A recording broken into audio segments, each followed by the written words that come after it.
चलो चले। ट्रांसफॉर्मर पहले इन्होंने किया हुआ है, प्रैक्टिकल में किया था जब तू बीमार था। जब तू बीमार था ना तब प्रैक्टिकल में किया था। अब देखिए सारे के सारे बताते जाएंगे। चले आ जाओ। चैप्टर का नाम है ट्रांसफॉर्मर। ट्रांसफॉर्मर मैं इसको लिखूंगा एग्जामर। क्या लिखेंगे? एग्जामर। ट्रांसफॉर्मर ये एग्जामर। डेफिनेशन सबने बताएगी, डेफिनेशन बताना क्या होती है। ट्रांसफॉर्मर कहते किसे? एक डेफिनेशन तो सबको ही पता है। हाँ वही बता।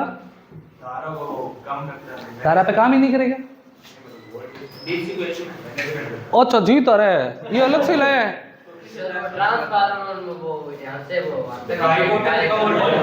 हाँ ये एक सही बोल सकता है। ये कहता है वोल्टेज का, वोल्टेज के मान को, वोल्टेज के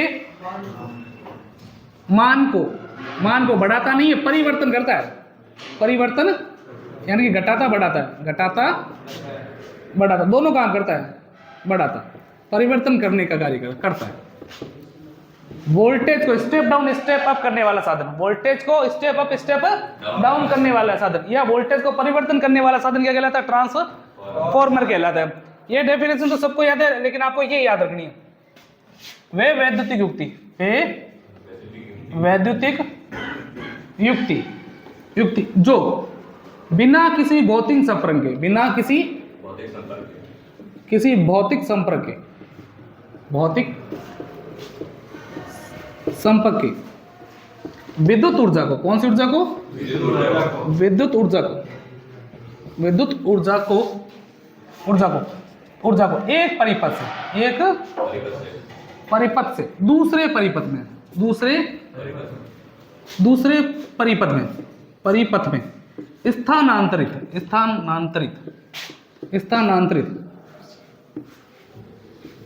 करती है। क्या कहलाता है? ट्रांसफॉर्मर। स्थानांतरण को इंग्लिश में क्या बोलते हैं? ट्रांसफॉर्मर में तो बोलते हैं। तो याद रखना, वे वैद्युतिक युक्ति जो बिना किसी भौतिक संपर्क, बिना किसी टच किए, बिना किसी भौतिक संपर्क के विद्युत ऊर्जा को एक परिपथ से दूसरे परिपथ में भेजती है। क्या कहलाता है? ट्रांसफॉर्मर कहलाता है। आज आपने सर ने जब पढ़ाया होगा तो आपको डायग्राम कुछ ऐसा बने होगा।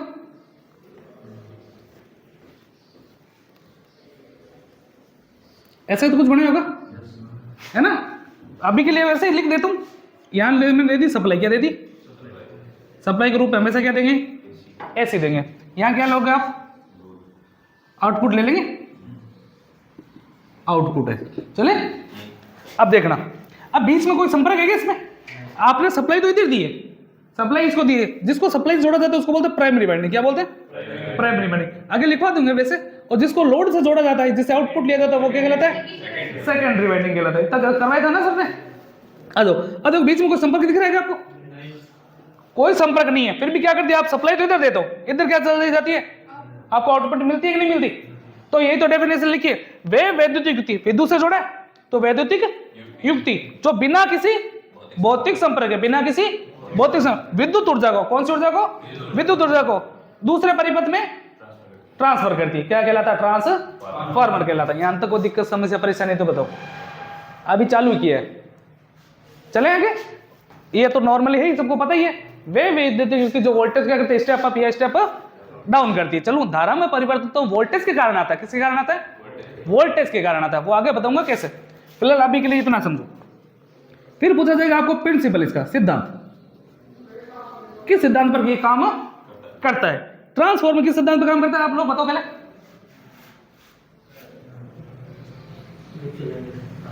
म्यूचुअल इंडक्टेंस,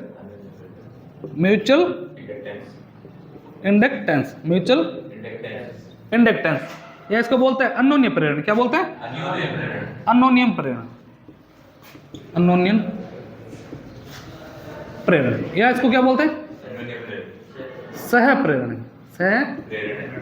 प्रेरण। ये तीनों एक ही वर्ड है। म्यूचुअल इंडक्टेंस बोल दो या अन्योन्य प्रेरण बोल दो या सह प्रेरण बोल दो। सह कौन सा प्रेरण है?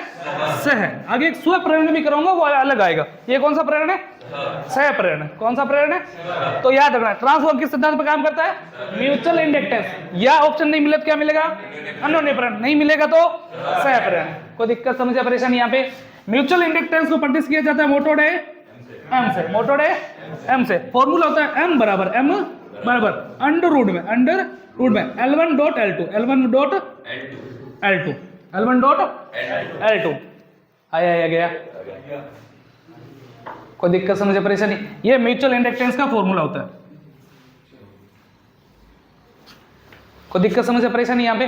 तो दोबारा सुन लेना। वोल्टेज, जो वोल्टेज को अप एंड डाउन करता है वो क्या कहलाता है? जो बिना किसी भौतिक संपर्क विद्युत ऊर्जा को एक परिपथ से दूसरे परिपथ में भेजता है, ट्रांसफॉर्मर। किस सिद्धांत पे काम? म्यूचुअल इंडक्टेंस है। फिर पूछेगा दिया किसने था? किसने दिया था म्यूचुअल इंडक्टेंस? किसने दिया था? कोई भी बता दो।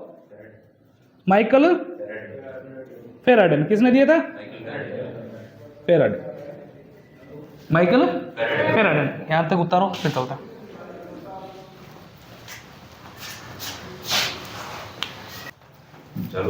चले सबसे पहले ट्रांसफॉर्मर पता चल गया किसको बोलते हैं? वे युक्ति जो क्या करती है? वोल्टेज को अप और डाउन करती है, बिना किसी भौतिक संपर्क के एक परिपथ से दूसरे परिपथ में भेजती है। किस सिद्धांत पर काम करती है? Mutual inductance. उसके बाद पहले छोटा सा इधर डायग्राम बना लेते।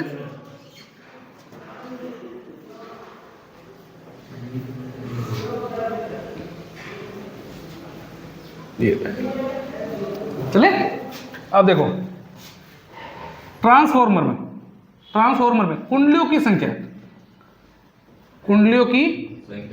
कितनी होती है? कुंडलियां कितनी होती है? वाइंडिंग कितनी होती है? 2। इसमें देख रहा मेरे को गौर करके। अरे दिख तो रही है ना, 1 और 2 कितनी होती है? 2 होती है। चले अगर आपको क्वेश्चन ये पूछे वर्तमान में, किसमें? वर्तमान में ट्रांसफॉर्मर में कुंडलियों की संख्या कितनी होती है? 1। कितनी होती है? 1। नॉर्मल पूछेगा ट्रांसफॉर्मर में कितनी कुंडलियों की संख्या, तो 2। वैसे अगर पूछा जाए तो 1 कुंडली से भी काम चलता है, जिसको बोलते हैं ऑटो ट्रांसफॉर्मर। आगे बताऊंगा उसका कारण। अगला प्रथम वाइंडिंग। 2 वाइंडिंग होती है, जिसमें एक का नाम प्रथम वाइंडिंग, इसको बोलते हैं प्राइमरी वाइंडिंग। कौन सी वाइंडिंग है? Primary winding. आवाज कैसे आ रही है? एक तो थी प्राइमरी वाइंडिंग। प्राइमरी वाइंडिंग किसको बोलते हैं? अब इन दोनों में से मैंने आपको बता दिया, ये जो डायग्राम दे दिया, और बोला जाए इसमें से दोनों में से प्राइमरी वाइंडिंग कौन सी है, कैसे पता चलेगा? अभी तो नहीं बता सकते ना भाई। अभी अगर क्वेश्चन दे दो तो इसमें क्या कर लेंगे? डाटा इनकम्प्लीट है, डाटा पूरा नहीं है। तो इस इधर मैंने इसको जोड़ दिया सप्लाई से, किसी भी एक वाइंडिंग को, चाहे इसको जोड़ दो चाहे इसको जोड़ दो। मैंने इसको जोड़ दिया सप्लाई से। तो जिस वाइंडिंग को, जिस कुंडली को, जिस कुंडली को सप्लाई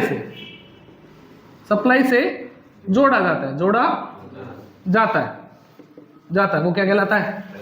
प्राइमरी वाइंडिंग। तो दूसरी तो ऑटोमेटिकली समझ गए, इसको बोलते हैं सेकेंडरी वाइंडिंग। कौन सा वाइंडिंग? Secondary winding. डेफिनेशन बोल दो फटाफट। वह वाइंडिंग जहां से आउटपुट लिया जाता है। क्या लिया जाता है? आउटपुट या लोड से जोड़ा जाता है, वह वाइंडिंग क्या कहलाती है? Secondary winding. यहां तक तो कोई दिक्कत है नहीं। ट्रांसफॉर्मर कुंडलियों की संख्या 2 होती है, प्राइमरी और सेकेंडरी। जिसको सप्लाई से जोड़ा वो प्राइमरी, और जिसको लोड से जोड़ा सेकेंडरी। कोई दिक्कत समझ परेशानी यहां तक? चले आगे। अगला तो ये तो था ट्रांसफॉर्मर वाइंडिंगों की संख्या। फिर आप एक याद रखना, ट्रांसफॉर्मर बॉडी या इसको इस चैप्टर में बोलते हैं कोर। क्या बोलते हैं? कोर। बॉडी या कोर। जस्ट अभी पिछली बार क्वेश्चन आया था, ट्रांसफॉर्मर में कोर का क्या कार्य है? अभी जो पीजीसीएल का एग्जाम है उसमें आया था, ट्रांसफॉर्मर कोर का क्या कार्य। तो क्या बताओगे आप? ट्रांसफॉर्मर में, किसमें? ट्रांसफॉर्मर में कोर कोर चुंबकीय फ्लक्स को, चुंबकीय फ्लक्स को क्या प्रदान करती है? मार्ग प्रदान करती है। ट्रांसफार्मर में कोर चुंबकीय फ्लक्स को, चुंबकीय फ्लक्स को मार्ग प्रदान करती है। क्या प्रदान करती है? मार्ग प्रदान करती। चले आगे। कोर का क्या काम होता है? ट्रांसफार्मर में कोर का क्या कार्य होता है? वैसे अगर आपको बोला जाए कि अल्टरनेटर में, जनरेटर में, मोटर में, जिनमें, उनमें बॉडी का क्या कार्य है, तो वहां तो काम क्या होता है? एक तो काम ये होता ही है कि भाई चुंबकीय पथ को मार्ग प्रदान, एक एक्स्ट्रा काम होता था आंतरिक भागों को सुरक्षा प्रदान करना। वो आगे की वहां की बात है, वो सेकंडरी में पढ़ेंगे। फिलहाल आपको ट्रांसफार्मर इतना याद रखना है, ट्रांसफार्मर में कोर का क्या कार्य होता है? चुंबकीय फ्लक्स को मार्ग प्रदान करना। चले आगे अगला। फिर पूछेगा बॉडी या कोर बनी किसकी होती है? किसकी बनी होती है? सिलिकॉन स्टील की। किसकी बनी होती है? सिलिकॉन स्टील की, स्टील की बनी होती है, की बनी होती है। बॉडी की, ट्रांसफार्मर की बॉडी किसकी बनी होती है? सिलिकॉन स्टील की। मैंने कहा सर सिलिकॉन स्टील की क्यों बनेगी? सिलिकॉन स्टील से इसलिए बनाई जाती है, इसलिए बनाई जाती है ताकि हिस्टेरेसिस लॉस, कौन सा लॉस? हिस्टेरेसिस क्षति या लॉस को कम किया जा सके, समाप्त नहीं करेगा कभी भी, किया जा सके। कारण बता दूंगा आगे। सके एक तो हिस्टेरेसिस क्षति और एक एडिकन क्षति कभी भी पूर्णतः समाप्त नहीं होती। ये कुछ ना कुछ इसको आप क्या कर सकते, कम कर सकते हैं, लेकिन समाप्त नहीं कर सकते। चले आगे। तो दोबारा सुन लेना, बॉडी या कोर का मोस्ट लगा लेना इसको, वेरी मोस्ट। क्या काम होता है? कोर को चुंबकीय फ्लक्स मार्ग प्रदान करना। फिर पूछेगा बनी किसकी होती है? ट्रांसफार्मर की बॉडी या कोर किसकी बनी होती है? सिलिकॉन स्टील की। फिर पूछेगा सिलिकॉन स्टील की ही क्यों बनेगी? क्योंकि कौन सा लॉस को कम किया जा सकता है? हिस्टेरेसिस लॉस को कम करने के लिए ट्रांसफार्मर की बॉडी किससे बनाई जाती है? सिलिकॉन स्टील से। फिर पूछेगा सर सिलिकॉन स्टील किसको बोलते हैं? यदि स्टील में, किसमें? स्टील में, यानी इस्पात में, यदि स्टील में 3.8 से 4.5% सिलिकॉन मिला दिया जाए। क्या मिला दिया जाए? सिलिकॉन मिला दिया जाए तो इस प्रकार बनी धातु क्या कहलाती है? सिलिकॉन स्टील कहलाती है। या पूछेगा आपको सिलिकॉन स्टील में सिलिकॉन की मात्रा कितनी होती है? सिलिकॉन स्टील में सिलिकॉन की मात्रा, तो सिलिकॉन स्टील में कितनी मात्रा होती है सिलिकॉन की? 3.8 से 4.5%। सिलिकॉन स्टील में सिलिकॉन की मात्रा कितनी होती है? 3.5 से 4.5 होती है। कितनी होती है? 3.5। ये याद रखना है, डाटा फिक्स है। चले आगे। फिर पूछेगा आपको वर्तमान में, कहां पे? वर्तमान में बॉडी किसकी बनी होती है? वर्तमान में कोर या ट्रांसफार्मर की बॉडी किसकी बनी होती है? तो आप बताओगे किसकी बनी होती है? CRGO, very most. CRGO। Normal पूछे आपको क्या बोले? बॉडी या कोर किसकी बनी होती है? सिलिकॉन। इस काम क्या होता है? चुंबकीय फ्लक्स को मार्ग प्रदान करना। सिलिकॉन स्टील की क्यों बनेगी? हिस्टेरेसिस लॉस को कम करने के लिए। सिलिकॉन स्टील में सिलिकॉन की मात्रा कितनी होती है? 3.8 से 4.5। पूछ ले वर्तमान में ट्रांसफार्मर की बॉडी किसकी बनी होती है? CRGO। पूरा नाम पूछा जाएगा, याद रखना। सी का मतलब होता है कोल्ड। सी का मतलब क्या होता है? कोल्ड। आर का मतलब रोल्ड। सी का मतलब कोल्ड। अभी क्या यही यहाँ के यही याद करना है। सी का मतलब कोल्ड, आर का मतलब, जी का मतलब ग्रेनाइट। क्या बोलते हैं?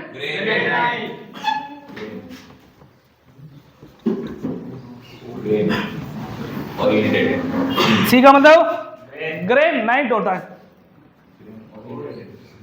चलो आगे। सी का मतलब cold rolled granite, cold rolled granite. O का मतलब ओरिएंटेड।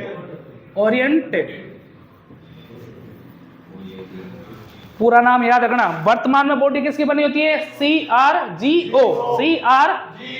सी का मतलब कोल्ड, आर का मतलब रोल्ड, जी का मतलब ग्रेनाइट और ओ का मतलब ओरिएंटेड। चलूँ आगे। कोई दिक्कत समस्या परेशानी यहाँ तक एक बार दोबारा पूरा ढंग से देख लो, फिर आगे चलते हैं।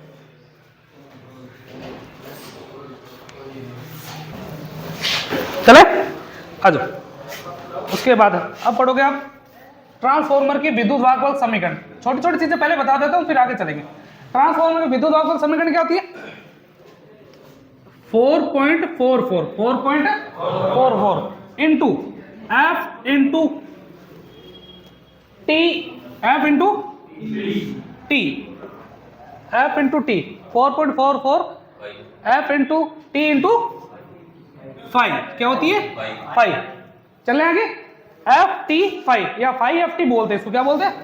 5FT। वैसे याद हो जाएगा आपको, 4.4 into 5 into F into T, 5 into F into T. चले आगे, तो ट्रांसफॉर्मर की विद्युत वाहक समीकरण ज्ञात करने का फॉर्मूला क्या होता है?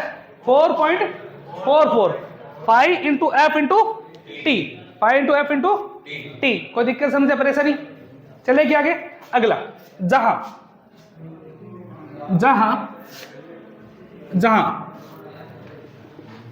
ट्रांसफॉर्मर की ईएमएफ समीकरण है, कौन सा समीकरण है ये?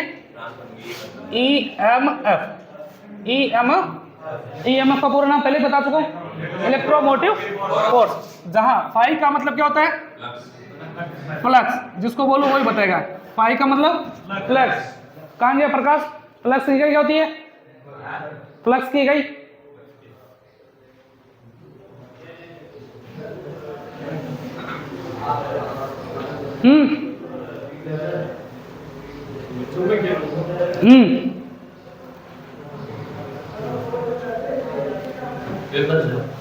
जी तारा क्या होती है? वेबर। दोबारा फिर पूछूंगा, याद रख लेना। चुंबकीय फ्लक्स की क्या होती है? वेबर। फिर आता है फ्रीक्वेंसी, क्या आती है? फ्रीक्वेंसी। इसको बोलते हैं आवर्ती। क्या बोलते हैं? आवर्ती। क्या बोलते हैं? आवर्ती। बता भाई, आवर्ती की कई वर्धन।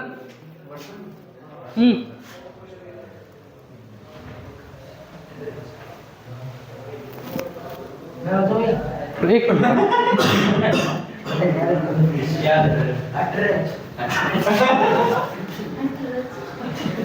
चुप हो जा रहे, इतनी भी नहीं आ रही क्या? तो इतनी देर तू हंस किस पे रहा था? खुद पे हंस रहा था, पता? आता जाता तेरे को कुछ नहीं है, पंचायत इधर से दूसरी करवा लो। 7-8 महीने हो गए, अभी तक ये नहीं पता? तेरे साथ वाले बता देंगे क्या होती है? क्या होती है? अटरज होती है। क्या होती है? आवर्ती गई अटरज। चलने के आगे, अगला फिर होता है टी। क्या होता है? टी। इसका मतलब टर्नों की संख्या। क्या होती है? टर्नों की संख्या। कई कई किताबों में टी की जगह एन भी लिखा जाता है। कई कई किताबों में क्या लिखता है? टी की जगह एन। एन का मतलब होता है number of turn. Number of turn. अब नंबर नहीं, ऐसे कुंडली नहीं बनाई थी क्या? कुंडली में घेरों की संख्या। कुंडली में घेरों की संख्या। कुंडली में घेरों की संख्या। चलने आगे, अगला। ये तो अभी कौन सी दी थी मैंने? आगे आ जाओ। फिर आप पढ़ोगे इसके बारे में। अच्छा, ट्रांसफॉर्मर की रेटिंग। ट्रांसफॉर्मर की रेटिंग, ये छोटी छोटी चीजें जो सीधे क्वेश्चन बंद है। ट्रांसफॉर्मर की रेटिंग किसमें मापी जाती है? ट्रांसफॉर्मर की रेटिंग, जैसे आप चीनी लाते हो ना, क्या बोलते हो दुकान वाले को? है ना? और जब पेट्रोल भरवाने जाता हो तो लीटर बोलते हैं ना। तो हर एक चीज की अलग अलग रेटिंग है ना। वैसे ट्रांसफॉर्मर की रेटिंग किसमें मापी जाती है? KVA में। KVA। ऑप्शन ना मिले तो मिलेगा या MVA kilo volt ampere. Kilo volt ampere. या मिलेगा mega volt ampere. Kilo volt ampere या मेगा वोल्ट एम्पियर। तो ट्रांसफॉर्मर की रेटिंग किसमें मापी जाती है? KVA या MVA में। KVA या MVA दोनों ऑप्शन में मिले तो ऑप्शन सी मिलेगा। A, B दोनों में मापी जाती है। चले आगे, या दोनों में से एक होगा। अगला नोट डाल के एक चीज रखना, ट्रांसफॉर्मर की रेटिंग KW में क्यों नहीं होती?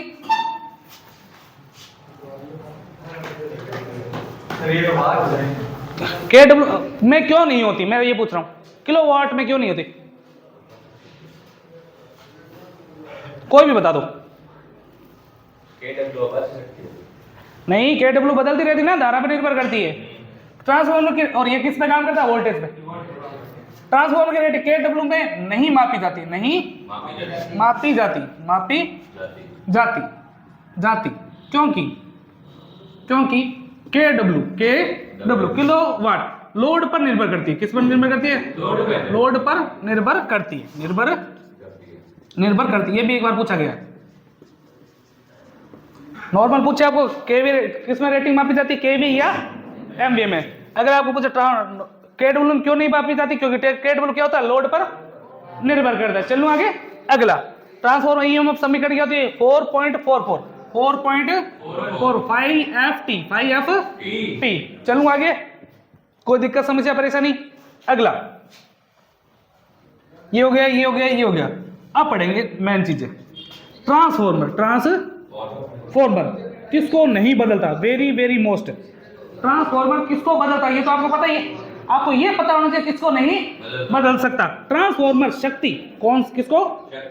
शक्ति तथा आवर्ती, शक्ति तथा आवर्ती को नहीं बदल सकता, को नहीं बदलता या बदल सकता। किसको बदलता है वो तो आपको पता है, वोल्टेज को करता है, अप एंड डाउन करता है। क्वेश्चन पूछा जाएगा ट्रांसफॉर्मर किस पे कार्य नहीं करता या किसको परिवर्तन नहीं करता। मोस्ट इंपोर्टेंट है, किसको शक्ति और आवर्ती, इनको बदल नहीं सकता। तो सर ट्रांसफॉर्मर किसको बदलता है? ट्रांसफॉर्मर केवल वोल्टेज को, किसको? वोल्टेज को बदलता है, वोल्टेज को बदलता है। केवल किसको बदलता है? वोल्टेज। तो सर धारा में परिवर्तन कैसा है? आपने वो मीटर लगा के देखे थे ना, नीचे प्रैक्टिकल किए थे। अरे ब्रिज रेक्टिफायर कल देखा था, लगा रहे थे आप, ब्रिज रेक्टिफायर लगा रहे थे ना, वोल्टेज चेक कर रहे थे, एम्पीयर चेक कर रहे थे ना। तो वोल्टेज बढ़ने पर एम्पीयर क्या हो जाती थी, कम हो जाती थी। तो आपने तो बोला ट्रांसफॉर्मर क्या काम करता है, केवल वोल्टेज को बदलता है, केवल वोल्टेज को बदलता है। केवल किसको बदलता है? वोल्टेज को बदलता है। तो ये धारा कैसा परिवर्तन हुई? वोल्टेज से परिवर्तन के कारण, वोल्टेज के परिवर्तन के कारण, वोल्टेज के परिवर्तन के कारण शक्ति को, किसको? शक्ति को नियत रखने के लिए, नियत रखने हेतु धारा में परिवर्तन होता है, धारा में परिवर्तन होता है। परिवर्तन मैंने कहा सर लाइन ही नहीं पल्ले पड़ी, डायग्राम से बताता हूं कैसे बदलेगा। फिलहाल अभी के लिए आपको इतना रखना है, ट्रांसफॉर्म किसको नहीं बदलता, शक्ति तथा किसको बदलता, केवल वोल्टेज को। किसको बदलता? केवल।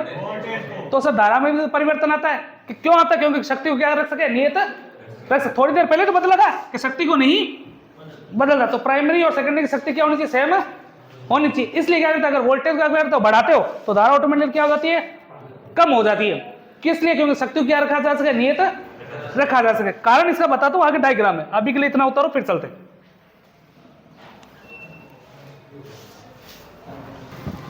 क्या हुआ, क्या बोल रहे हो? सही बोल रहा तो अभी से सारे की जरूरत है क्या तेरे को? अभी तो तेरे को सारा बनना है घर वालों का, तू किसके सारे जा रहा है? चले आगे। ट्रांसफॉर्मर किसको नहीं बदल सकता? शक्ति को और आवर्ती को। कंटस्ट शक्ति को और आवर्ती को। मैंने कहा सर एक का थोड़ा सा समझा दो। ट्रांसफॉर्मर वाइंडिंगों की संख्या कितनी होती है? 2। कितनी होती है? बीच में क्या बना जाता है? अचालक। क्या बना जाता है? अचालक से क्या रहती है? पृथक रहती है। अचालक से क्या रहती है? पृथक। अच्छा इनमें से ना बर्तन बताएगा, इनमें से ना प्राइमरी वाइंडिंग कौन सी, सेकेंडरी कौन सी है?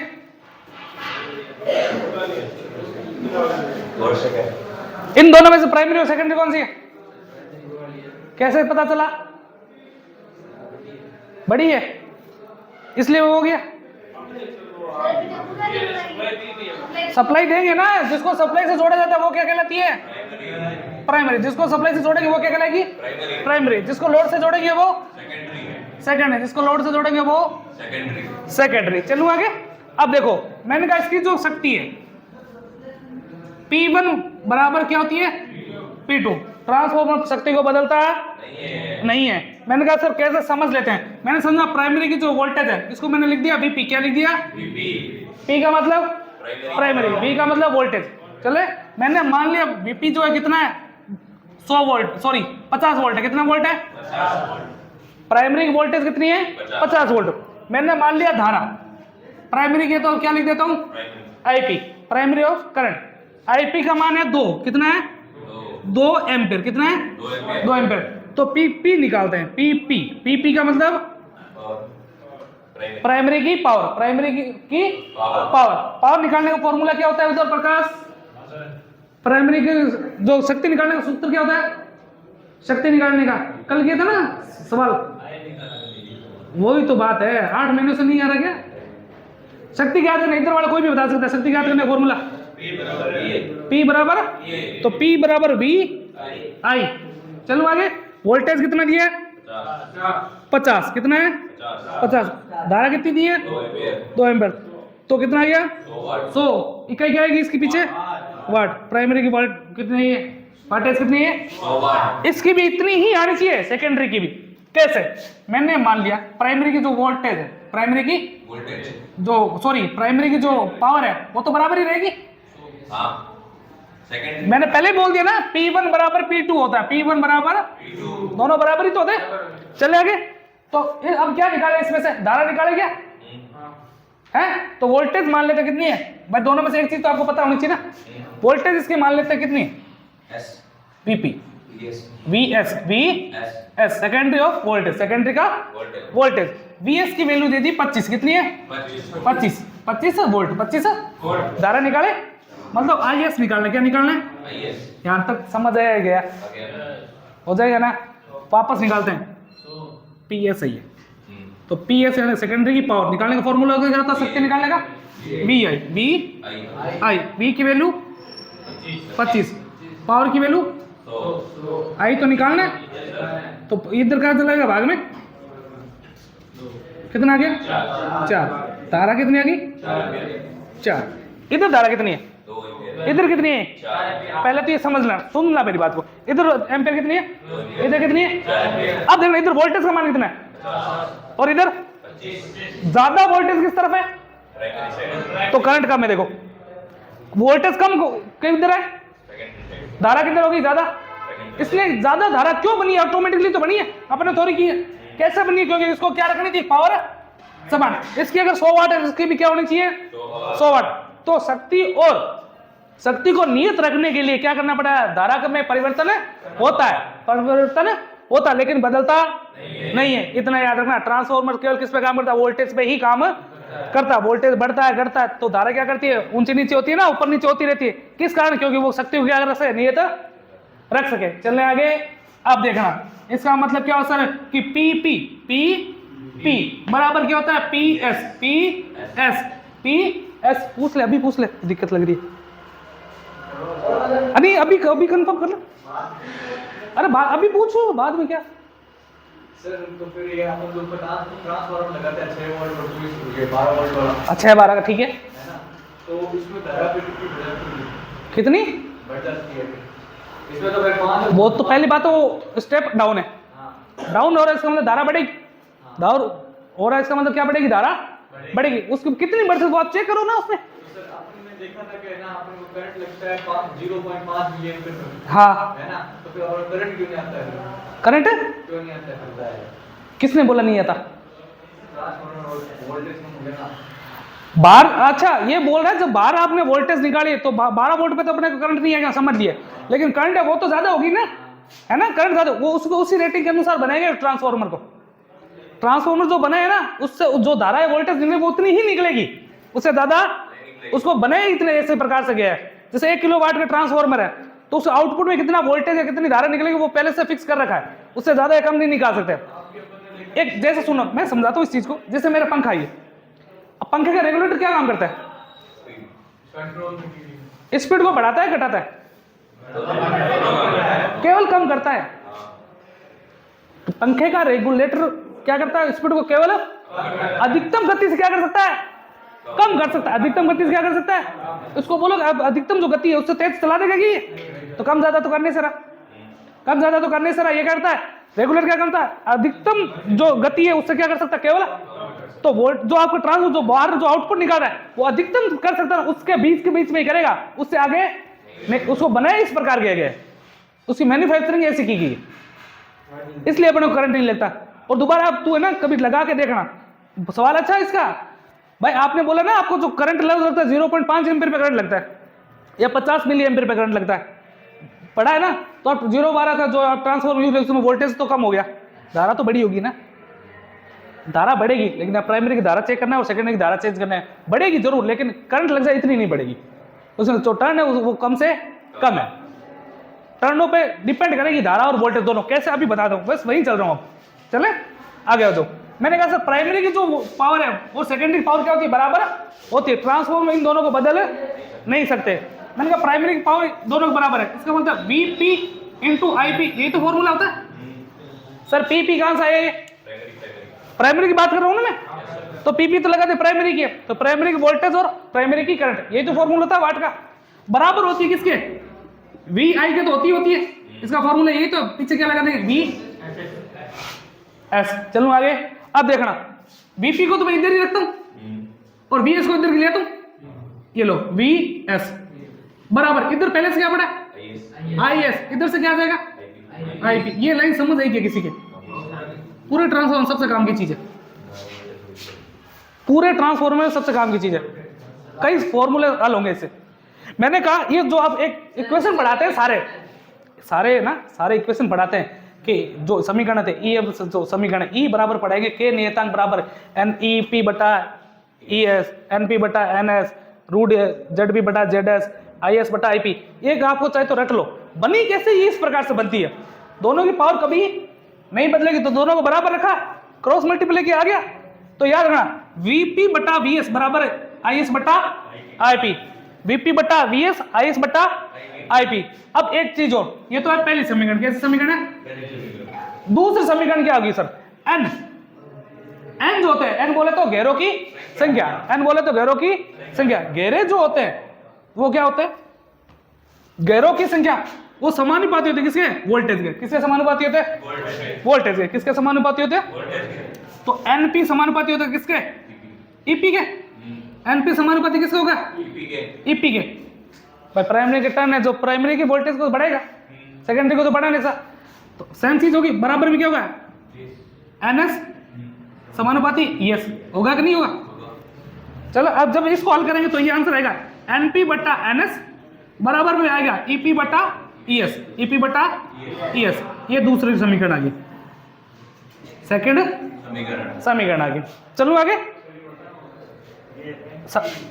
ये कैसा है, समानुपाती हटाएंगे ना तो नेतांक आएंगे, जिसको K बोलेंगे, क्या बोलेंगे K। आगे एक बड़ी सी समीकरण बनेगी, उसके अंदर मैं पूरा डेरिवेशन दे दूंगा। अभी के लिए इतना याद रखो, VP बटा VS बराबर IS बटा IP। इसमें क्या होता है, समानुपाती हटेगा ना, तो अभी तो आपको समझ नहीं आया ना कि सर इधर से आपने क्या ले लिया, NS इधर ले लिया, तो इधर तो क्या पड़ा ES बचा है, तो ऊपर ES आना चाहिए, नीचे EP आना चाहिए था। कब आना चाहिए था, तो बीच में क्या हो, गुणा बराबर या प्लस या माइनस हो, ये क्या है, और समानुपाती जब भी हटता है तब ये क्या लाता है, नियतांक लाता है। चलो आगे, वो आगे बताऊंगा। फिलहाल अभी के लिए पहली समीकरण ये, दूसरी समीकरण ये है। ध्यान तक कोई दिक्कत समस्या परेशानी, फिर दोबारा याद करना, ट्रांसफॉर्मर में किसको नहीं बदल सकता, शक्ति और आवृत्ति को नहीं बदल सकता। उतारो समझो फिर चलते हैं। 10 मिनट चले, आ जाओ। आपने जो फॉर्मूला पढ़ा था ना अभी, शक्ति बदलेगी नहीं, क्या नहीं बदलेगी, शक्ति। इससे क्या होती है, एक समीकरण बनेगी, क्या बनेगी, एक समीकरण, जिसको बोलते हैं ट्रांसफॉर्मर अनुपातक समीकरण। ट्रांसफॉर्मर अनुपातिक समीकरण के बराबर आपने पढ़ा था सर, VP बटा VS, VP बटा VS बराबर किसके होता है, VP बराबर VS बराबर किसके होता है, NP बटा NS। भाई कैसे, प्राइमरी में घेरों की संख्या ज्यादा होगी तो वोल्टेज ज्यादा होगा, भाई समानुपाती है ना। अगर सेकेंडरी में घेरों की संख्या तो सेकेंडरी वोल्टेज ज्यादा होगा, बराबर। धारा क्या चलती है, उल्टी। मैंने समझा ना भाई, वोल्टेज बढ़ रहा तो धारा क्या होगी, क्यों, शक्ति को नियत रखने के लिए, तो वोल्टेज बढ़ रहा तो शक्ति क्या होगी, तो धारा क्या होगी, कम। मतलब इससे क्या चलेगी, उल्टा चलेगी। तो प्राइमरी में क्या चलेगी, IS बट्टा में IP। बस लोगों को ये चीज समझनी थी, बाकी तो वो रट रहेंगे खाली। देखो बाकी तो ऊपर क्या चल रहा है, PP चलेगा, क्या चलेगा, एक और लिख देता हूं पहले, उसके बाद समझाता। अंडररूट में आएगा एक ZP बट्टा अंडररूट में ZS। ये आपकी समीकरण है। देखना सब में ऊपर क्या है, P है, केवल एक क्या चलता है, धारा ही उल्टी है। धारा क्या है और मैंने बता दिया क्यों चलती उल्टी। वोल्टेज क्या होती है, वोल्टेज बढ़ेगी तो धारा कम होती। हालांकि विद्युत कर्मानुपाती नहीं चलती, इतना याद रखना। आपको लग रहा है ना कि वोल्टेज बढ़ रही है तो धारा क्या हो रही है, इसका मतलब व्युत्क्रमानुपाती हुआ ना, लेकिन व्युत्क्रमानुपाती नहीं होता, ये धारा बदलता नहीं है। धारा बदलने का कारण क्या है? शक्ति को नियत रखने के लिए। मैं फिर चिल्ला चिल्ला के बोल रहा हूं आपको, चलूं आगे। तो देखना Vp बटा Vs बराबर Np बटा Ns बराबर Is बटा Ip अंडर Zp बटा Zs। कोई दिक्कत समस्या परेशानी? ये फॉर्मूला ये आपको सबको याद होनी चाहिए। लिखाने का तो मतलब तो है नहीं, इसको बोलते हैं नियतांक। क्या बोलते हैं? नियतांक। बाकी सबका तो पता ही है, प्राइमरी की वोल्टेज, सेकेंडरी की वोल्टेज, प्राइमरी की करंट, सॉरी नंबर ऑफ घेरे, नंबर ऑफ टर्न, सेकेंडरी की नंबर ऑफ टर्न, सेकेंडरी की करंट, प्राइमरी की करंट। जेड को क्या बोलते हैं? जेड को क्या बोलते हैं? प्रतिबाधा या इंपीडेंस? प्रतिबाधा या इंपीडेंस बोलते हैं। चलें आगे, चलो पहला क्वेश्चन, एक क्वेश्चन करना।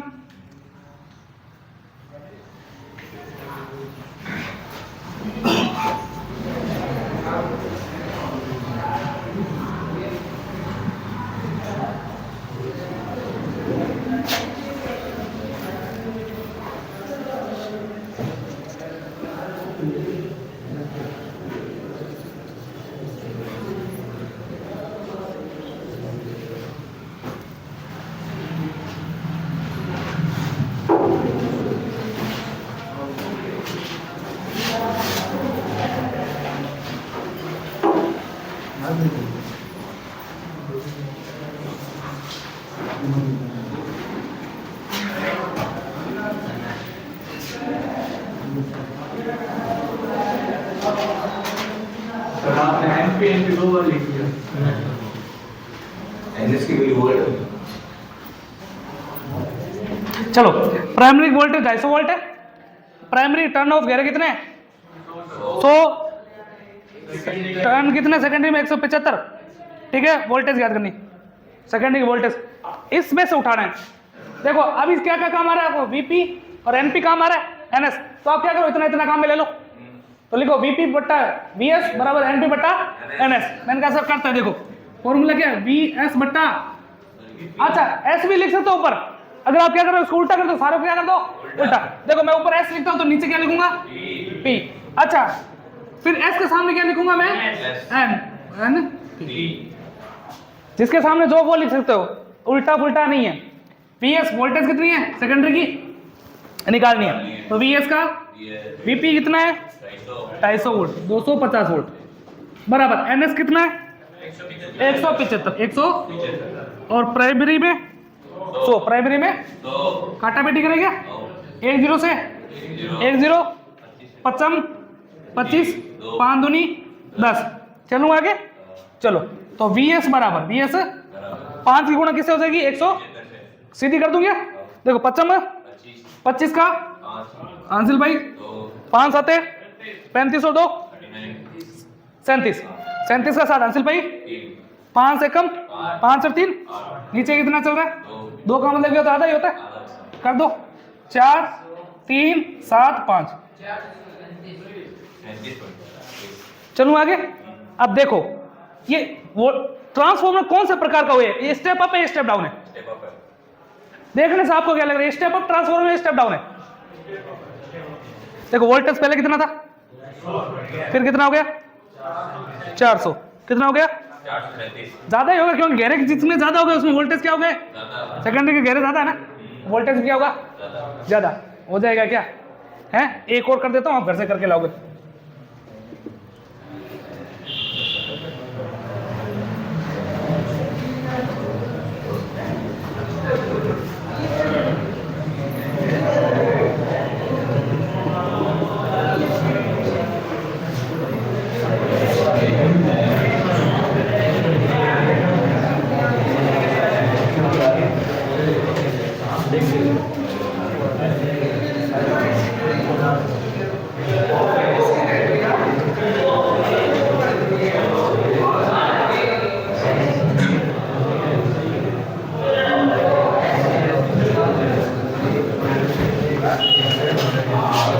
आवाज मत करो रे।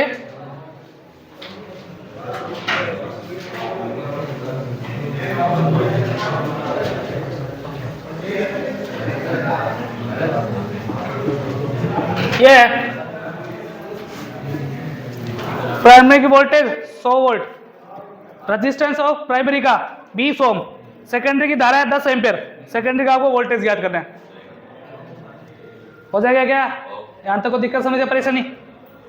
खाना खाना है ना अब। चलो बाकी मिलते हैं कल। सर ये आर बस वही समझ